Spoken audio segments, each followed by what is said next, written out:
মারবে না মা, ও তোমার মতো ছোট বেবি, বুড়ি বুড়ি।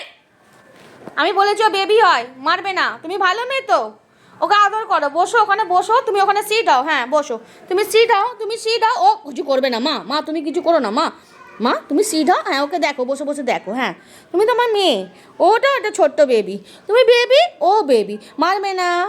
ওটা ভালো, তুমি ওকে আদর করো। ওখানে বসো, তুমি ওখানে বসো, কিছু করবে না কিন্তু বুড়ি, কিচ্ছু করবে না। ও খুব ভালো মেয়ে, হ্যাঁ কিচ্ছু করবে না। তুমি ওকে দেখো, ওকে খেতে দিয়েছো? ওকে বলো মাংস খাবি? কি রে, আমি মাংস খেয়েছি, তুই কি মাংস খাবি? তুমি কিন্তু কিছু করবে না মা, সোনা মা। দেখো আমার দিকে, আমার দিকে দেখো বুড়ি। নো, না ভয় দেখাবে না, ভয় দেখাবে না বুড়ি। তুমি ওকে কেন এরকম করছো? ও তো চুপ করে বসছিল। তুই ব্যাড গার্ল, আমি তোমার সাথে কথা বলবো না, আমি চলে যাচ্ছি। ঠিক আছে, তুমি আমার সাথে একটা কথা বলবে না। আমি এই যে হ্যালো বুড়ি, কে কার কথা শোনে, নতুন খেলা পেয়েছে।